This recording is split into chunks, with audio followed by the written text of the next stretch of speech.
إدري سماتي إدري هاجر والتا هاجر نقوم حالو أبقد مجنبار والتا هاجر نايدك ناي وشت انت ساينك الآخر نسلام نرحوان نوادق نمكن نسندق علامة نعينين نحارنت ندحنت اسمنا وتروفويا كابزي كاب مسنادو مدبوالتا عزوز لباوي سلامتنا تقبلو زخبركم متخاتلتي مدبنا كميك أنيخم كلتا سمناوي مسنادونا زغربو لساعات حجيوم زتمدبلنا جزي آخيلو كساب نسنابتكم مسانا كتصنحون عدمكم علنا حجي انبقار ناب فلماي سروع مدبنا إنا بغطتا كنسجر ناي حبار سرح ناي حبار عوت آب تحت زبل RST أب قفو نقص مدب اواناوي في الساميتات حادث حستو تداليلو كاميرا اواناوي في الساميتات والتا ناب سواياك توسدنا نخيد بولو بحبار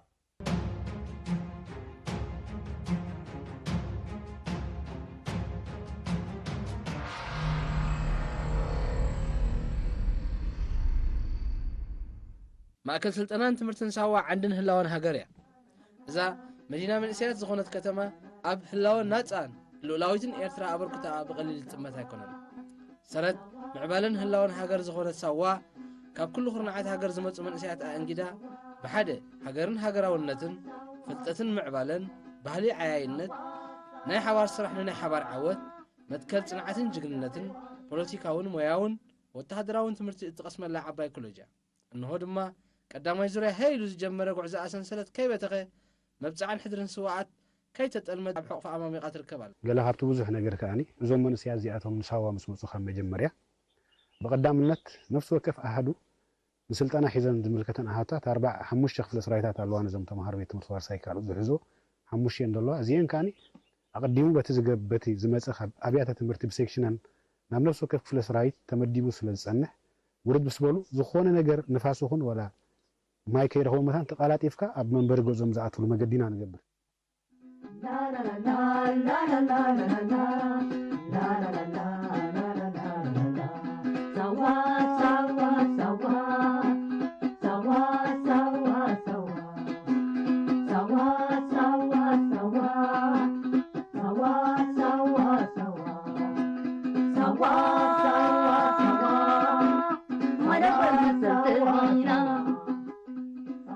عبد السرح هذه تمرتي أكاديم له بوليتيكا له سلطان له ما أتوت له مالتي زم كلهم بحنسا يوم زخدو سلازم ناتو كفل جزء ناتو صراحة أجابات نخاله زع بوليتيكا ونقحات زجبر من نقح أنت دع له خينه كنتات هاجر انتهي مرسل أبينا يدرج لنا تدقق من نحن نقولهم كتحاسب ولا تخل مجدي نتتحاسب صباح مجرد كاتب أبينا تحاسب مالتي نأكلوا دل اليوم هن أكلوا بقعتهم كتم ما حيشلوا وين يسرح لهم دخلت كاي تدلي خاونك ما تتعاون فتات إن هبكا زي دكم زي حسي نقوم زي حسي مالتي بمنصروا عقمهم كسر حوز يقولون الصم نقوم بزي حسي مجدي بتعامل من هبكا إن الله عملت كها نيسرح عقمهم وين يسرح لهم دخم زعبيت جورم أتوم نيسرح لهم دزلهم نتوم زي بقولهم إنها تحقق جزء مالتي بتي أكاديمية وتمرتي زمس نجرك حنت أهادو ويد مانا حدا مسرع أم حنت بيت مرتهم تمهاري هتجبره حدا كاب تفلوينت ناي سوا دما كلهم منقسقاسات بغزي زقيدن كاب استوطنلهم ناي غزي مقان زي وصن مخانه كلهم استوطنوا مالت وتادراوي بوليتيكاوي اكاديمياوي موياوي مدبات كاب استحنصلهم سليدا كساب مزازمي ناي غزي سليدا بوطن تتغوري خاتعزب زي صحف مسلطنون اكايدا دمايو ماكل سلطنان تمرتن سوا تلليلو فلي بحريا بزي ديسيبليناو مسمر زحلفه من اسي دما اب غعزو هيوتو كاليت كباخن تتصبي يكون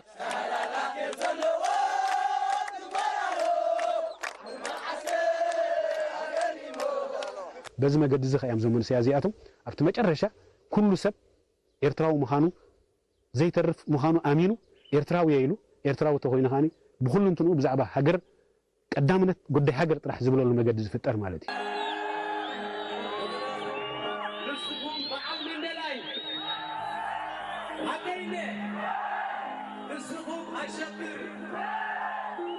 نسخم العدو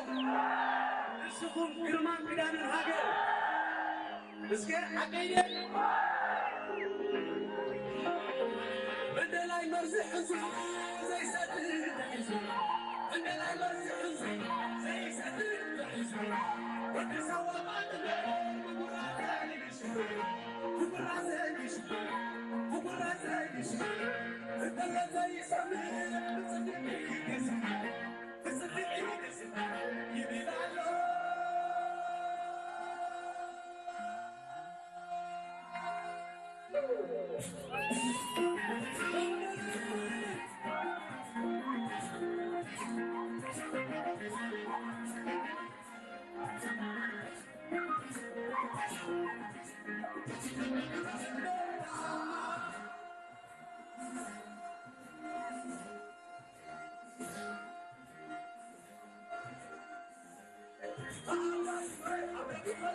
ባህርና ካይዳን ሳዋ ሓደን ዘቂርን መትከሊ ንሱ ድማ ብዛዕባ ሓንቲ ሃገርን ሃገራውነትን ምስራጥ ስለ ዝኾነ ቀንዲ ዕላማ ኩሉ እዚ ሓደ ዓይነት ከም ዝኾን ትገብር ኣብቲ ናይ ዩኒፎርሞም ሓደ ዓይነት ዩኒፎርም ለብሱ ሓደ ዓይነት ወጻኢታት ዝተገብረሉ ናውቲ ትምህርቲ ከም ዝዕደሉ ይግበር ንባዕሉ እቲ ቦርሶም ንባዕሉ እቲ ናይ መጠርነፊ ናውቲ ትምህርቶምን ሓደ ዓይነት ከም ዝገብር እዚ ዝብለካ ዘሎ ሕጂ ንሕር ኣስተውዒልካ ኣሎ ኮይንካ እዚ ነፍሲ ዝኻለ ሓደ ናይ ምውሃድ መስርሕ ሕራይ እዞም መንእሰያት ስፖርታውን ባህላውን ንጥፈታት ብኸመይ እዮም ዘካይድዎም ምስቲ ጎኒ ጎኒ ትምህርቲ እዞም መንእሰያት እዚኣቶም ካብ መጀመርያ ብኣሃድታት ብነፍሲ ወከፍ ክፍለ ሰራዊት ነዚ እቶም ናይ ከምዚ ዓይነት ዝምባለ ዘለዎም መንእሰያት ባይታ ይፍጠረሎም እቶም ሙዚቀኛታት ኮይኖም ናይ ሙዚቃ ባይታ ይፍጠረሎም እቶም ናይ ድርሰት ክእለት ዘለዎም ናይ ድርሰት ይፍጠረሎም እቶም ናይ ግጥሚ ዘለዎም ናይ ግጥሚ ይፍጠረሎም እቶም ናይ ምውሳእ ክእለት ዘለዎም ከዓኒ ንኽዋስኡ እዚ ባይታ እዚ ይፍጠር እዩ ጥልቕ ዝበለ ዝምባለ ንዘለዎም ከዓኒ እቲ በቲ ዝተፈጥረ ነገር ኣዚማኡ ዝለዓለ ተዋስኦ ወይ ከዓ ዝለዓለ ኣበርክቶ ይገብሩ እሞኒ በዚ መገዲ እዚ እቲ ቀንዲ ሞይኦም ኣላልዮም ወይ እቲ ቀንዲ ዝምባለኦም ኣላልዮም ከዓኒ ንሃገር ክኸውን ክጠቅም ዝኽእል ዝተፈላለየ ደርፍታት ንበሎ ካልእ ግጥምታት ንበሎ ገለ ካልእ ነገራት ከበርክቱ ይኽእሉ ማለት እዩ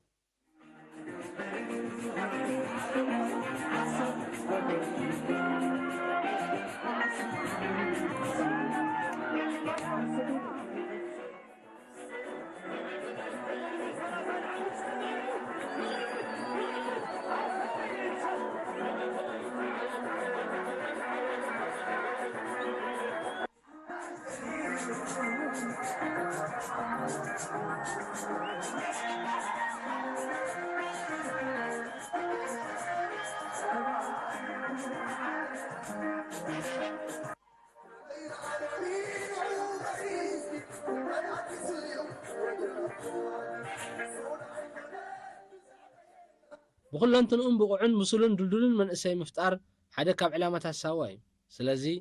ተምሃሮ ጎኒ ጎንቲ ዝቐስሞ ወተሃደራዊ ፖለቲካውን ኣካዳሚያውን መደባት ስፖርታውን ባህላውን ንጥፈታት እውን ማዕረ ማዕሪ መደባት ተሰሪዕሉ በቲ ዝተተሕዞ ውጥን ንጥፈታት ይካየድ ኣብዚ ውድድራት ዝሳተፉ መንእሰያት ድማ ካብ ሳዋ ሓሊፎም ስሞምን ስም ሃገሮምን ዘፀውዑ ዘለዉ መንእሰያት በዛ ፍልፋሊት ፀጋ መንእሰያት ዓቕሚ ሰብና ዝኾነት ሳዋ ዝሓለፉን ማያ ዝጠዓሙን እዮም ኣብ መወዳእታ ህላውነት ሳዋ ብኸመይ ኢኻ ትሪኦ ህላውነት ሳዋ ብቐንዱ ሳዋ ተዘይትህሉ ኤርትራዊ ናይ ምሃለወትኒ ምክንያቱ ናበይ ገፅና ኢና ክንከይድ ሳዋ ምህላው ማለት ምዚ ኩነታት ናይ ጎረባብትና ዝመፅእ ተፃብኦታሲ ሳዋ ተዘይትህሉ ነራ ብምንም ተኣምር ክንቅፅል ኣይምኽኣልናን ከም ሃገር እውን ማለት እዩ ከም ሃገር እውን ኣይምቐፀልናን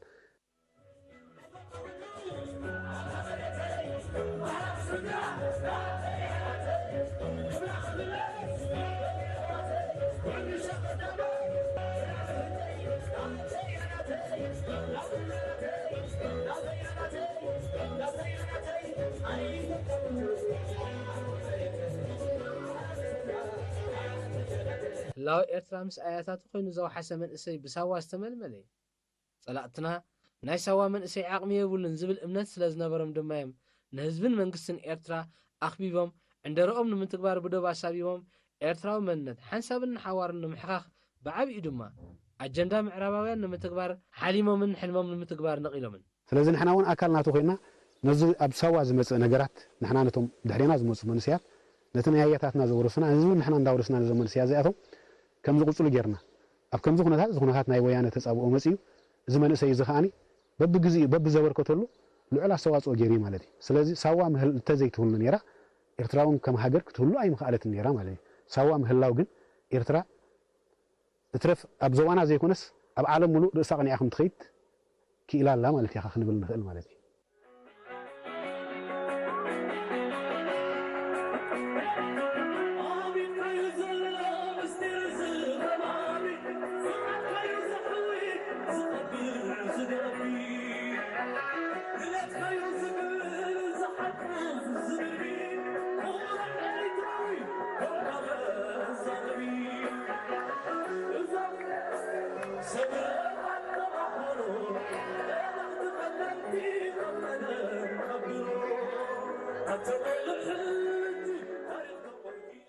ስለዚህ ህላው ሰዋ ኣብ መንእስያት ኣገዳሲ እዚ ኣገዳሲ ህላው ድማ እዚ ሃገር ከይተደፍረትን ተኸቢራን ተሓቢናን ንኽትነብር ኣኽኢሉ ኣሎ በዚ ዝመረፀት ሕርያ ሰማዕቲ ደቃ ኣብ ማሕላ ሰንደቕ ሰማዕቲ ዓወት ንሓፋሽ እናጨራሕና ስለ ዝመሓልና ኢና ሰላም ዘይበልና ክሳብ ለይትሎ ህላው ሰዋ ንዓና ከም ኤርትራውያን ጥራይ ዘይኮነ ንዓብላሊ ኣተሓሳስባ ኣብ ዘዋናን ካብ ዘዋና ወፃእን ዘሎ ሓይሊ እውን ድልውነትን ርእሰ ምርኮሳ ዝብል ተሪር መርገጽ ህዝብን መንግስትን ኤርትራ ዘነጽር ጉልህ ሓቂ እዩ ሳዋ ሕድር ሰማዕታት ኤርትራ ከተተግብርን ንዘለዓለም ኤርትራ ከይተደፍረት ንኽትነብር ምዕብልትን ብልጽትን ኤርትራ ኣብ ምህናጽ እምነ ኹርናዕ ብምዃን ሃገራውነትን ሓድነትን እተስርጽ ድልድል ወለዶታት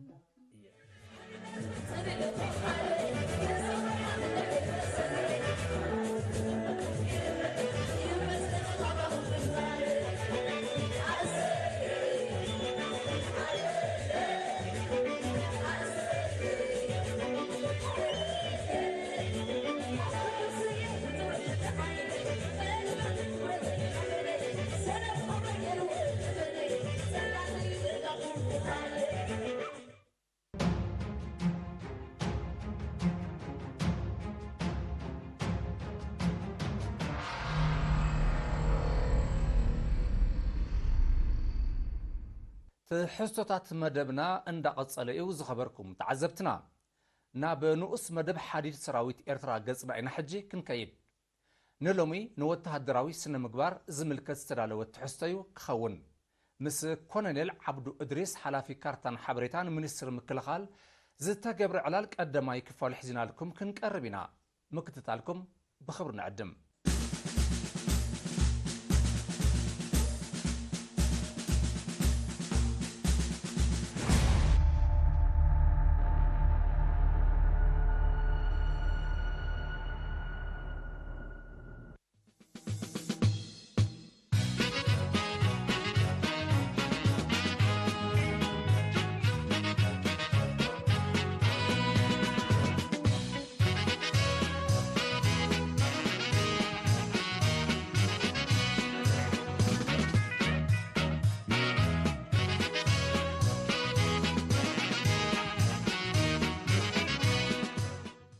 ሕራይ ሓላፊ ካርታን ሓበሬታን ስታፍ ሓይልታት ምክልኻል ኮሎኔል ዓብዱ እድሪስ ዕድሜና ኣኽቢርካ ነዚ ቃለ መጠይቕ ፈቃደኛ ብምዃንካ ብሽም ኣዳለውቲ መደብ ዋልታ ቲቪ ሚኒስትር ምክልኻል ኣዚና ኢና ነመስግን ናብቲ ቀንዲ ሕቶና ክንብገስ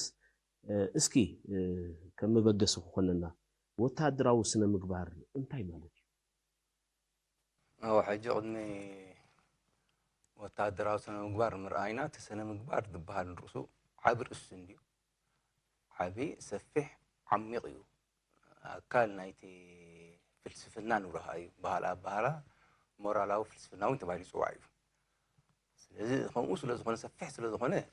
قدمي أبتي وتعدراوي سنة مقبار متاونا سنة مقبار حافشة خمي أكال وتعوتات الرأي كمي كحبر سد مسوين مرأي قداسيو سلسلة مقبار كلنا زيتم كفوا أرسوين زيتم كفوا عودي يلا أكو بزغت كيو سنة مقبار صراحة كاسنة مقبار كلنا حاجة حدا حبر سب حدا وجلة وحدا እኩብ ህዝቢ ጽቡቕ ሃዋህው ጽቡቕ መንፈስ ኩልዎ ምእንቲ ጽቡቕ ዝኾነ ዝምድናታት ኩልዎ ምእንቲ ብነዊሕ እዋናት ተፈጥሮ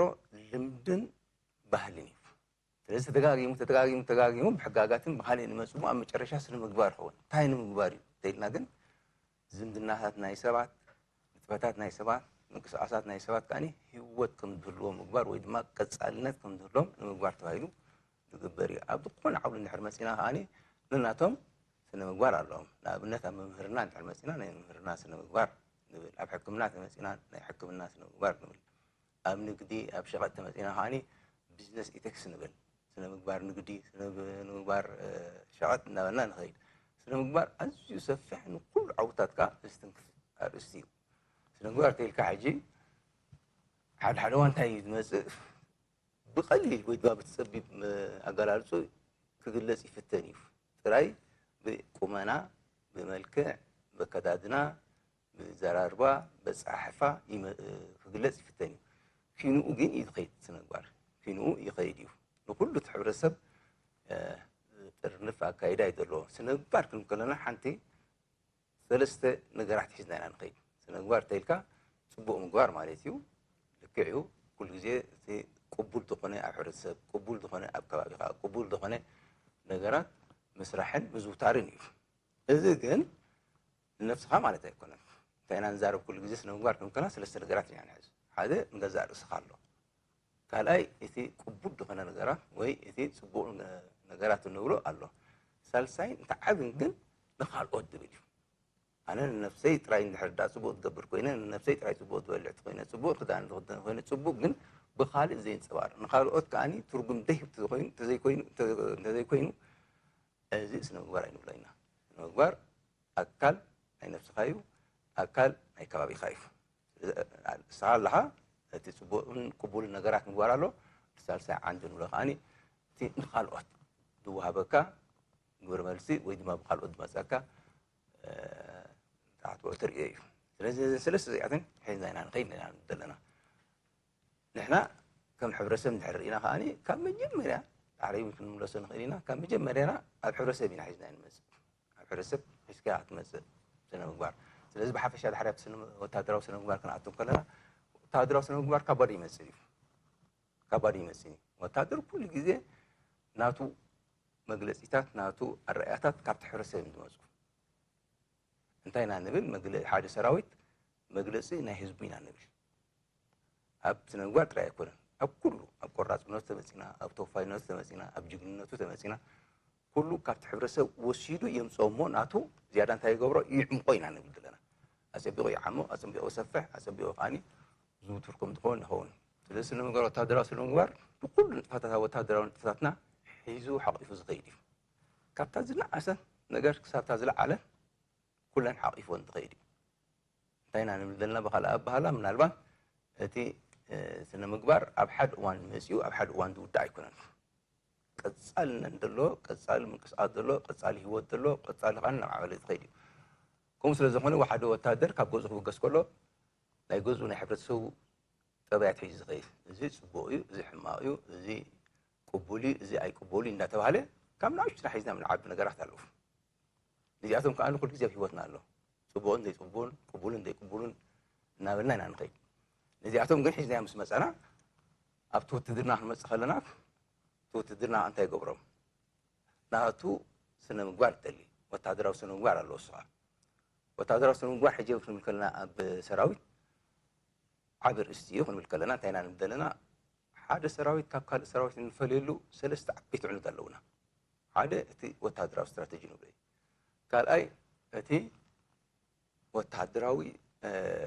ሰረት እምነት ንብሎ እዩ ሳልሳይ ከዓ ወታደራዊ ባህሊ ወታደራዊ ባህሊ ዓብዩ ስለዚ ወታደራዊ ስነ ምግባር ክንብል ከለና ኣካል ናይዚ ወታደራዊ ባህሊ እዩ ወታደራዊ ባህሊ ምናልባት ኣብ ካልእ ግዜ ብሰፊሑ ክግለፅ ዝከኣል ክኸውን ሓደ ዝዓበየ ካብቶም ዕኑድ ናይ ሰራዊት እዩ ብዘይብኡ እቲ ስትራቴጂ የለን ብዘይብኡ ከዓኒ እቲ ዶክትሪን የለን ስለዚ ንሕና ኣካል እዚ ወታደራዊ ስነ ምግባር ክንብል ከለና ሕጂ ኣብ እንታይ ኢና ንዛረብ ዘለና ማለት ካብቲ ሰለስተ ዕኑድ ኣብቲ ባህላዊ መዳይ ኣብቲ ወታደራዊ ባህሊ እንብሎ ዘለና ኣብኡ ኢና ንዛረበሉ ዘለና ወታደራዊ ባህሊ እዩ እንድሕር ንብል ሃሊና ኮይና ባህሊ سفح عبي عميق دخانه ترجمن تحسون دلوي كابا قنشلا بينا حاجة إحنا تاسنا مقبار كنزارة ولا سنا مقبار تحري ممكن مسألة سنا مقبار نحرق قديلا تبهلية تقدل بهلين نحرق قديلا أني استراتيجية تهسه استراتيجية حاسيقاني بعبيو دكتورين يلين كنوينا سلازم تاينا نزار بدلنا توتهد دراوي سنا مقبارنا طعمي سفحن عمي غنيو كابت جزانا المسخلة حزنا من المسؤول بزحت أرستات بزحت عوتات اللوف لا بنت مسئلك أمي جم مريب تعليم داون تقاسي بلا وفدان تا أورد أبيلك التعليم قاماني لك جمر كلها قدامي تتمسك حتى أنت أتينا سنة سرعة كبيرة سراويت سنة سرعة قنا فتح رسبنا الله سنة سرعة غير كحت عبد الحمد لله سنة سرعة هنا كيدا خلوا كحمد لله سنة سرعة هنا زار أربعة خلوا كحمد لله كله أفتح رسب يجدين عن المسجد نسمع أنا يعني تا أو تدرنا أنت عن قبران فتن بزي بقى نسرح سلزين بزي بقى أوين عود كنا سلزين نقل تاس سنة سرعة نبلا من يسان عمقه كابت سنة سرعة كاني عبد ديسبلين نعمل نزار بدلنا سنة سرعة الناس ديسبلين مال ديسبلين كاجيو يصف حنا جيف كابا حنت توسيدنا هب ديسبلين أمنا مستراونة إن نحن نزار حالنا هنا مستراونة عم تحاول تسوي بصحة الدرجات هتفتح تبل دي اللي كات زار بدأ تفعلكات مسيحة أبصراوت هذا تم مستراونة زيادة عمق زيادة قداس النتا وتقوله أنت بيجي مرا تاخد قبل ذلك حقيقي مستراوت تكون حق له حقاقات له قلنا حرين على متكان أنها مسكت كهاني سنة مقبار خون مالتي زي حدا نايتي وتعدر أقصدان نقولي مالتي وتعدراوي سنة مقبار إنه بلوم تدعوينا خافتاز دقة أزرار مانا أكادانا سبسبة صحفنا مدرة إنه هو مدرتاتن تأثيرك كسب توم إن فتصمم قدماتن توم إن سرحم تلقطاتهم وين جبرم تلقطاتن كلهم بسنجبر تجوزيهم. سلزي أبكلل تنجارات رايدي كونه بعبي انتهينا نزارب دلنا متشرشوا سنجبر كنا تغينا سراوي سنة من تهيز هن نحيلك الله تلقو الله عمان بس عمامتي كسالت إلي تغيب نزل عمام زي كسالت كاني بوزحت استفلا عليه بتفتات يكايدو سلزي سنجبر حدا نتي تلقونا عن المفسام ويبعوت الموزع إنه جبره سرحي كموس لو زخنا حجي كابتازلا على تلقونا المفسام إن خد الله دلنا تينا دلنا وتهدراو سرحيتات من دلنا نعاء سنجبر تحتنا سرحة نحن نبقى سالينا هنا انتهى كايدا حلونا له انتهى من كتال لنا جعبات زرعنا جعبات فصومان قرات بخمين عن حزوز لنا كله بحقاقات راي تجوز غير يكون أي نفس وقف أبال ناي نفس وقف أبال سراوين سنن قوارن نقحاتين يليهم بهلا انت دا نوفر حالنا قلنا توفري بخمين قد نعوت إن أنا حسبه كل نقرات تولو كواتولي حاجة قلت سلسلة أربعة دارنا تعلو كل جزء تجزاء إنه بلغاني سنن مقبار تقود الرسب سنن مقبار بخمين من قدي يتكبره نتسرح يتكبر أبتسرح وش تمس أتوين ما قال يا دي بقولهم سنن مقبار وسرحات يدلي نسأل أي معاش خاجكان نسأل أي خاجكان كسب سأل أي خاص تكسلك كسب سأل أي خاص يقتلك كسب سأل أي يدو ذهاب جكانها حسب من سأل أي خاص يدو تيبك هاد أو تأتينا هاني سنة مقبار ليك بهلي ليك زين حلفت مكرونة حزب ومارون دنسوار أويو دنسوار أون الكلنا أبتحزم رقات أبتعال إلى نبرة حقاقاتنا يودوا كيدا ترايكون الوسان نيرو سوق مجزائي كم وسان نحروسيت كان نفس وقف أبان نفس وقف تقدر كاني أو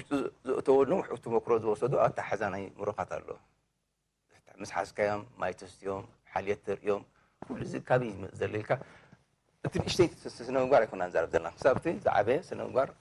كتبيت كم تقلي سلسلة سنة وتعدرا سنة مقبار عابي أرسي نقول عوتاتنا استنكف أرسينا نقدرنا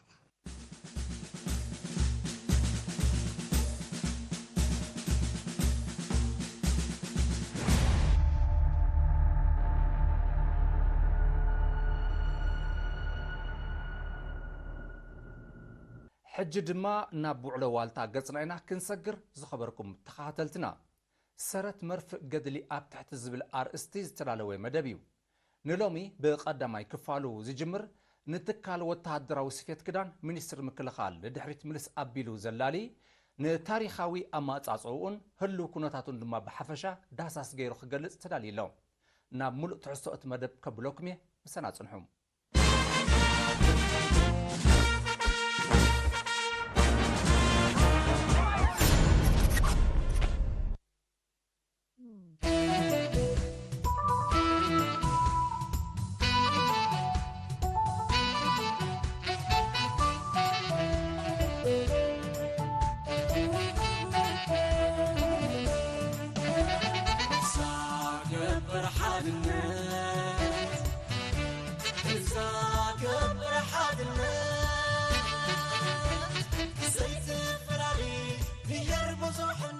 መሰረት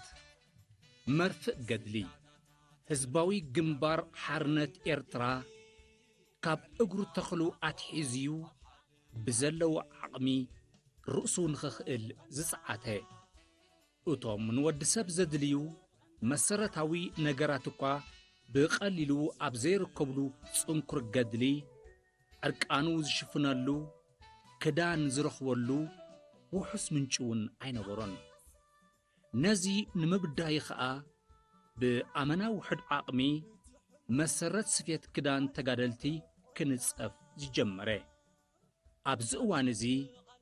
ኣማኢት ሰራሕተኛታት ሓቒፉን ብዘመናዊ መሳርሒታት ተርኒዕን ዘሎ ትካል ስፌት ወተሃደራዊ ንዋት እምበኣር ብኣጻብዕ ብዝቝጸሩ ተጋደልትን ብሓደ ክልተ ድሑራት ናይ ስፌት ማሽናትን ዝፈለመ እዩ ነይሩ እዚ ዓብይ ትካል ስፌት መዓስን ኣበይን ተመስሪቱ ንድሕሪት ተመሊሶም ከውቅዑና ኣብ ዝተወከስናሉ ኣብ ሜዳ ክልተ ክፋል ኣብ 1975 ሓደ ኣብ በሊቓ ዝበሃል ቦታ ክልተ ኣብ ዒን ዝበሃል ቦታ ክልተ ናይ ስፌት ኣሃዱታት ነቲ ኣብቲ እዋንቲ ዝነበረ ዕርቃን ናይ ክዳን ሽግር ንምፍታሕ ተባሂሉ ዝቆመ እዩ እዚ ትካል ክቆም ከሎ ነቲ ትካል ካብቶም ቀዳሞት መስረቲ እቲ ኣብ በሊቓት ዝነበረ ሌተናል ኮሎኔል ሓሚድ መሐመድ ዑመር ካብቶም መስረቲ ነይሩ እቲ ኣብ ዒን ዝነበረ ከዓ ካብቶም መስረቲ ሓደ ኮሎኔል ባዩ ዘመንፈስ እዩ እቲ ምስረታ ናይ ስፌት ኣብ ክልተ ቦታ ተመስሪቱ መጀመርታ ኣብ ዒን እዩ ድሕሪ እውን ኣብ በሊቓት እዩ ኣብ ዒን ኣብ 1975 ኣብ ወርሒ 4 ኣብ ቢዶ ይኸውን ኣብ ሳሕል ከዓ ወርሒ 6 75 መስሪቱ ማለት እዩ ተቐንጥቓን እዩ መሰረቱ ዝኾነት ምስረት ከሎ ኣብ ዒን ኣብ ከባቢ ክፍቲ ዓለም ዝነበረሉ ቦታ እዩ ተመስሪቱ ኣራይቲ ናይ በሊቓት ዝነበረ ኣብ 1975 ወርሒ 6 ክልተ መካይን ሰለስተ ኣባላት ተጀሚሩ እሱ ከዓ ነቲ ኣብኡ ዝነበረ ታዕሊም ናይ ዝተቐደደ ምትዕርራይን ካልእ እንተቐቢል ኮይኑ ካልእ ኣይነበረን ማለት እዩ እንጂ ብጣቓ ዝመፅእ ኣይነበረን ነቲ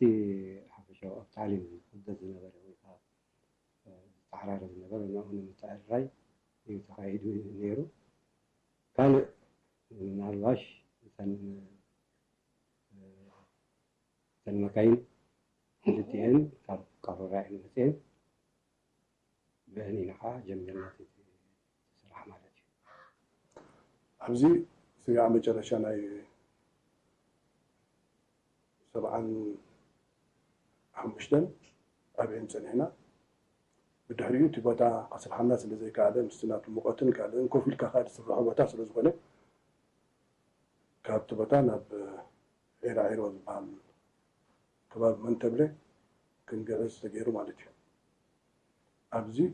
እቶም ኣባላት 4 ደቂ ኣንስትዮ ከባቢ 5 ካልእ ተባዕትዮ ኢና ነርና ስለዚ ብ9 ሰባት እዩ ኣብ ዒን ሳይት ተመስሪቱ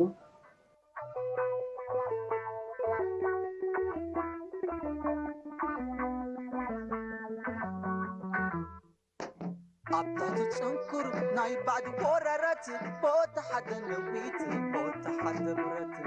شاب بالحزبي نحد علامة نزلم لم عدي كرمة في السلمة أبطال تنكر ناي بعد وررت بوت حد ተጋዳላይ ካብ ቤቱን ማሙቕ ስድሩኡን ተፈልዩ ስለ ናጽነት ኤርትራን ህዝባን ኣብ በረኻታት ኤርትራ ምስ ሰፈረ በታ ነብሱ ወከፍ ሰብ ካብ ቤቱ ለቢስዋ ዝወፅእ ሓንቲ ቅያር ክዳን ምስ ቀዝሕን ሕረሩማን ዝናብን ንፋስን ኩርኩሕን እሾኹን ክገጥም እዩ ተቐሲቡ እምነት ተጋዳላይ ብዘለካ ምቕጻል ስለ ናጽነት ንትኹርባን ሞትን ብድርዒ ተጻዋርነት ምስጋር ስለ ዝነበረ ኣብ ከምዚ ዝበለ ጽንኩር እዋን ዝተመስረተ ቤት ስፌት ወተሃደራዊ ክዳን እንታይ የፍር ነይሩ? ጠለብ ጨርቂ ዘማልኣሉ ምንጭኸ ነይርዎ ዶ? ነቲ ኣብቲ ግዜ እቲ ዝነበረ ናይ ተዕሊም ብፍላይ ካብ ዕን ዝነበረ ናይ ተዕሊም ተዓለምቲ ገለ ክዳን ኣብ ተዕሊም ኣብ ዝቅደዶም ተጠሪፉ ናባና መፅእ እሞ ሰሪሕና ንህቦ ካልእ እውን ገለ ተዓላማይ ነፀላ ዘይብሉ ይመፅእ እሞ ኣቦ ጀዲድ ንዓና ዋሃበና እታ ኣቦ ጀዲድ ከዓ ሰፊና ኸ እቲ ተዕሊም ንህብ ነርና ሽዑ ዳርጋ እቲ ንቡር ስራሕ ዝነበረ እቲ ካብቲ ምዕራይን ምፅጋንን ናይቲ ምልጋብን ካልእ ዝተፈለየ ተኻትሎስ ኣይነበረን ብዓቕሚ ናይቲ ኣሃዱ ዝፀብብ ዝልገብ ነፀላታትን ከምኡ ከም ፈተነ እውን ኣብቲ እዋንቲ ብደቂ ኣንስትዮ ሞዴስ ተባሂሉ ተኣሽምታት መፀና ነይሩ ንሞዴስ ዝኸውን ኣጭርቕቲ ንሱ እውን ኣብ ሞዴስ ቀይርና ብዙሕ ኣይኩን ደኣምር ኣብ ሞዴስ ቀይርና ናብቲ በልጠሉንታት ብውሑድ ዓቕሚ ይኸይድ ነይሩ ገለ ኣጭርቕቲ ካብ ሻር ካምፓኒ ዝመፅእ ተኻትሎ ነይሩ ውሑድ እዩ ዝኮነ ብዙሕ ተኻትሎ ብዙሕ ዘለዎ ይኮነን ካብ ሻር ካምፓኒ ዝመፅእ ክዳውንቲ ነይሩ ብኡ ከዓ ዳርጋ ስራሕና ከዓ ነሰላስሎ ነርና ማለት እዩ ሚላን ወደ ሓራይ ዝመፀ እዩ ክልተ ዓይነት ክዳን መፅአናና ነይረን ምን ቀዶዶ ዝበሃል ክዳውንቲ ዓለባ ውሕድ መፂና ነይሩ ካብ 10,000 ዝበዝሕ ኣይኮነን ክልትዮ እዚ እውን ተሰፊዩ ናብቲ በቲ ዝምልከቶ ኣካል ኣቢሉ ናብቲ ሰራዊት ይኸይድ ነይሩ ብጀካዚ እውን ኣብቲ እዋን ምዝላቕ ቴንዳታት ካብ ጸላኢ ተሰልበ ቴንዳታት ብብዝሒ ነይሩ ነዚ ቴንዳታት እዚ ቴንዳ ይኹም ሓቂ ሰብ ዝኽደኖ ኣይኮነን ነዚ እዚያን ቴንዳ ግን ናብ ክዳን ቀዲድካ ሰፊኻ ናብ ክዳን ሓፀር ትስርሕ ንዋሕ ትስርሕ ሰፊኻ ናብቲ ዝምልከቶ ምስዳድ እውን ነይሩ ከም ሓፈሽ ቴንዳ እዩ ቴንዳ ርኦ ዝበለ ቴንዳ ክትከይድ ከለኻ ድምፂ እንዳግበረ እዩ ዘብል ወላ ሰለፍ ናይ ተንቡፆት እውን ብምፍሕፋሕ ናይቲ ቴንዳታት ክሳብ ዘቁስል ነይሩ ሽግር ስለ ዝነበረ ግን እንታይ ንግበሮ ተባሂሉ እሞ ክዳን ስረ ስለምንታይ ዘይንገብሮ ተባሂሉ ስረ ገለመለ ተሰፊዩ ናብቲ ሰራዊት ይሃብ ነይሩ ጻዕዳም ህዝበይ ኮታኔ ሓመቐ ብመስሉ ግድባት ገርገርኡና ትለቕለቐ ኣኸዛ ኮይኑ ዘራት ትለምዕ ፅሩይ ኣየር ንፋስ ክሰርዕ ያዋብ ዘመረ ሰንቅኽን ኮምራ ኣኽዘኽብል ክንባ ንኹሉ ንገራ ካብ ቦታ ናብ ቦታ ኣብ መላኣት ስፍራ ፀላእኹም ቲርከ ፈተውቲና ግረራ ኣግረራ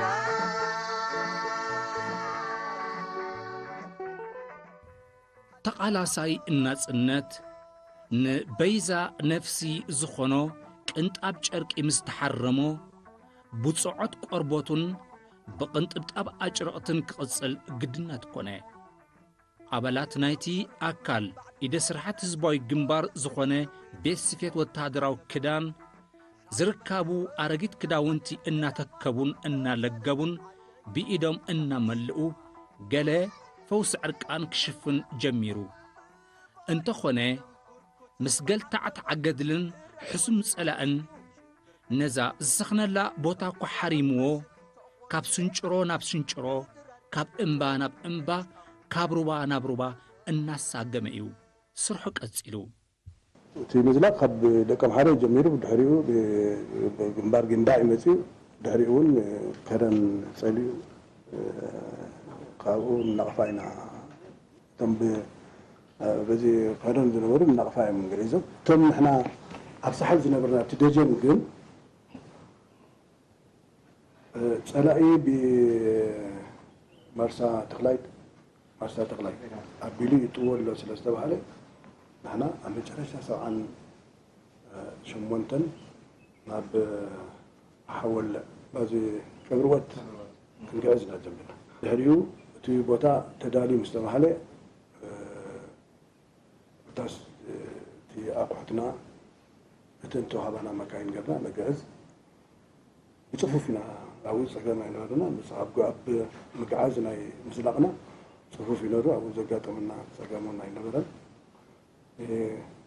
حاول بعد كبروا أتا جهزنا أبقروا تستوسنا جزية مصنعنا تستوسنا وارح دحرينا عراك نجهز كم زلنا يتغيروا أبزح جتي حقي تي صراحة قرب كابت زنبرو أول نتعشون خوننجين قلي كم تيندا أجرقتي كم قلي مستز نبرنا بزحي تعمام دحن دخوني يخيدو سلزس قاب أبزي سلزس قاب زي ناي شرشاورا ولا سقاب سمانيا من سرستن زولو وقصاي بخمزي تي نطفتات يكايد كم زنبري عبر فتو على رب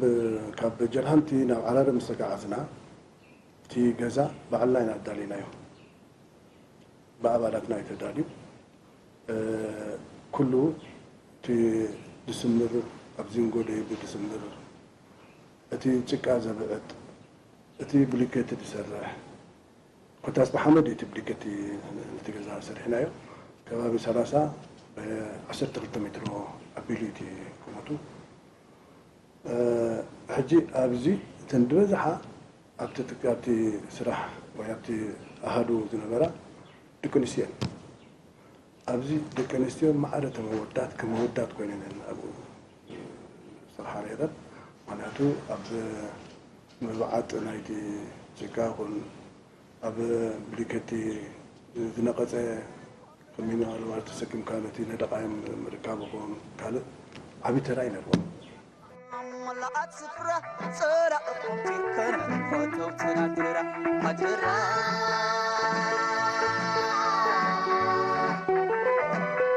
أدرا أبو شبه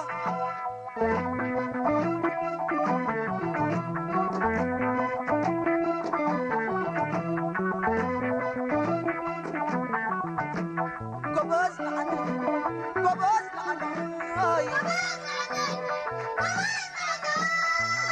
معنا ካብ ሰማያት ኤርትራ ተፈልየ ንዘይፈልጣን እናሻዕ ሓዊ ዝነዝሓን ነፈርቲ ኩናት ዘይቋርጽ ምንቅስቓስን መጥቃዕትን ጸላኢ ደብዳብ ከቢድ ብረታትን ዘይተርፉ መካይድቲ ናይ ዘምዑታት ኢደ ጥበኛታት ነይሩ። ሰላምን ርግኣትን ኣብ ዘይብሉ ወትሩ ሞት ኣብ ዘንጠጥየሉ ኩነታት እፎይልካ ኣብ ዘይተሰርሓሉ በረኻታት ኤርትራ ቤት ስፌት ወታደራዊ ክዳን ህዝባዊ ግንባር ክሰግሮ ዝነበሮ ቡድሆታት ነበሮ። ካብቶም ዝነበሩ ኣባላትና ዳርጋ ሓደ ሰብ ተደኮይስ ኩላህና ታይፎይድ ሓይልና ኢን ከም ንፈልጦ ናይ እቲ ማይ ጃሕጃሕ እዩ ዝብል ኩሉ ግዜ ኣብ ካብ ወርሒ 5 ወርሒ 7 ወርሒ 6 7 8 9 ዘለካ ኩሉ ግዜ ፀሓይ እዩ እቶም ኣባላትና እቲ ሓደ ሰብ ነቶም ኣባላትና ተሰኪሙ ናብቲ ማይ ዘለዎ ምክንያቱ ክትረስኒ ሃተፍተፍ ኢኻ ትብል ተሰኪሙ ናብቲ ማይ ተሳግባ እቲ ማይ ኣልኮ ምክንያቱ ኩነታት ናይቲ ሕማሙ ንሕና ኣይንፈልጦን ኢና ንደሎ መጓዓዝያ የብልና ሕክምና ማእኸላይ ሕክምና ባቑስ እዩ ነይሩ ባቑስ ዝተባሃለ ቦታ ንባቑስ ክንወስዶም ክንክእል ኣለና ሕጂ ነዚኦም ሰባት ገመል ከነናዲ በዓል ገድገድ ሽዒብ ኢና ኸድና በዓል ማይ ኡለ 2 ሰዓት ትኸውን ካብ ዒሲ 2 ሰዓት ኣቢሉ ክኸውን እዩ ውሕዱ ማለት እዩ ምናልባት እውን zaid ክኸውን ዝኾነ ካብ ከባቢ ማይ ኡለ ኣግማል ኣምፂና እቶም ኣባላትና ምስቲ ክትረስ ንዝነበሮም ከዓ ከይወድቁ ከምዚ ኣብ ጎራቢትካ ከዓ ትወስዶም ቅርብ ኣማንታ ሽሙ ማይ እዚ من البركات حكم باغوس أبصحنا ማለት እዩ እቲ ዝነበረ ናይ ዓራር ቦታ ኣዝዩ ገፊሕ ሩባ ስለ ዝኾነ ዘይተፀበናዮ ካብ በዓል ቤት ምርሰብራ በዓል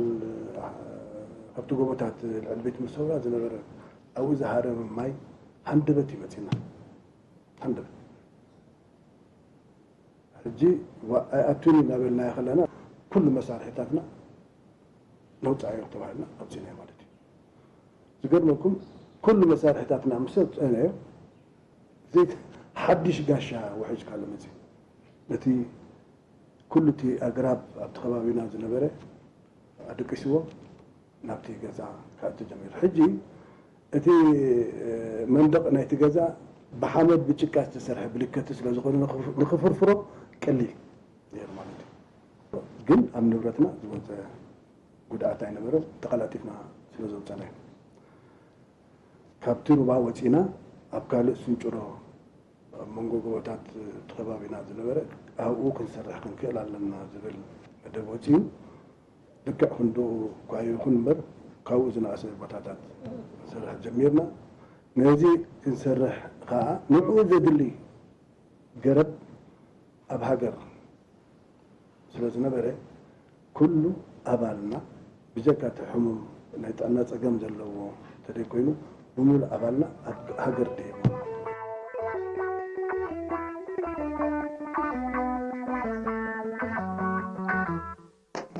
أبطأت تنكر ناي بعد وررت بوت حد نويت بوت حد برت شاب بالحزبي نحد علامة نزلم لم عدي እምበኣርከስ ዝኸበርኩም ተኻተልትና ንሎሚ ዝበልናዮ ትሕሶታት መደብና ኣብዚ ተዛዚሙ ኣሎ ድሕሪ 2 ሰሙን ክኸውን ምረኻብና ክሳብ ሽዑ ድሓን ቀኒ እዩ